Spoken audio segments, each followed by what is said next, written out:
What's going on? Welcome back to the channel. So today we're going to talk to you about Opendoor. I want to go over some expectations for this upcoming week, what might cause some volatility in the stock price, and where I see things going. Before we get into any of that, make sure you guys hit that thumbs up, and with that, let's get right to it.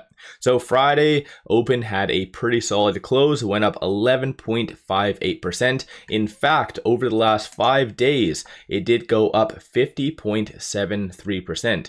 And every weekend, I go over and I cover videos on some expectations. And this is something I mentioned this last week was going to be huge for Opendoor, because all that labor-linked data was going to really solidify the market's mentality associated to a rate cut. And that's exactly how it played out. So ultimately, going into this upcoming week, there is a 11% likelihood of a 50 basis point cut for the upcoming September 17th meeting. So of course, that would be the following week, but 89% likelihood of a 25. So at the end of the day, this is huge for the broader market. Don't anticipate this to change all that much this upcoming week, because looking at data, we have a lot of inflationary linked data such as PPI, CPI, and also Michigan consumer sentiment. So nothing really crazy linked to labor. So most likely it will kind of stick as so. So if something does change, it would have to be more of a negative thing from most likely Trump coming out. So we'll just have to wait and see. But nonetheless, though, still should be a very positive week for Opendoor, despite the lack of news. So this last week, there has been pretty much nothing coming out. So I think just a lot of speculation still and whatever else. Shorts, on the other hand, have been returning. So on Friday, shorts did return 1.1 million shares. Going into this upcoming week, 23.77% of the free float is being shorted. Works out to be 156.36 million shares overall are being shorted. I brought this up in the past. Some people do feel that it's a glitch, but I kind of find it very interesting that these glitches only happen on very kind of speculative plays. So cost to borrow minimum is negative. So in my opinion, there is brokers out there physically paying people to short Opendoor because it being negative, right? It's nothing significant because it is negative 0.2 and that's an annual rate, but I think it's just the kind of purpose behind it. So something to keep in mind as far as options goes. So there's a consensus for this upcoming week for it to be roughly around that $10 range. And this is something I've mentioned I do feel that it could easily go to. One thing that most likely will occur if, let's say, Opendoor does get to that $7, $8 range is market makers might extend the number of strike prices available. So that should, in among itself, also be a pretty big sentiment boost. Bears are anticipating for this upcoming week for it to be sub $5. So definitely very interesting how that all plays out. But for this, so looking at the open interest, you did have this past week 14,000 at that 450, 45,000 at that 5, 46,000 at the 550, and then 63,000 at that 6. And then of course 26 at the 650 and 26 at the 7. So at the end of the day, with it closing at 665, that does mean that the 650 and below strike prices are in the money. So a fair amount, and from what we can see, there isn't any transactions on the dark pool or secondary market after hours Friday where market makers were covering. So most likely there's going to be a nice bump up going into next week. So again, something to kind of keep in mind.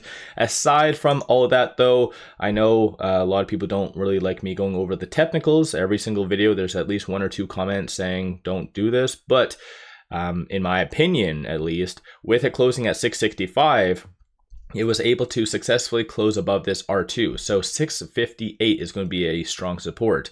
And for as long as that can hold, then anticipate $8. And I said this way back when it was at $4. I said that if it is able to get above that 560, and then it'll be an easy like hop, skip, and a jump to that 6, and then potentially to that 8.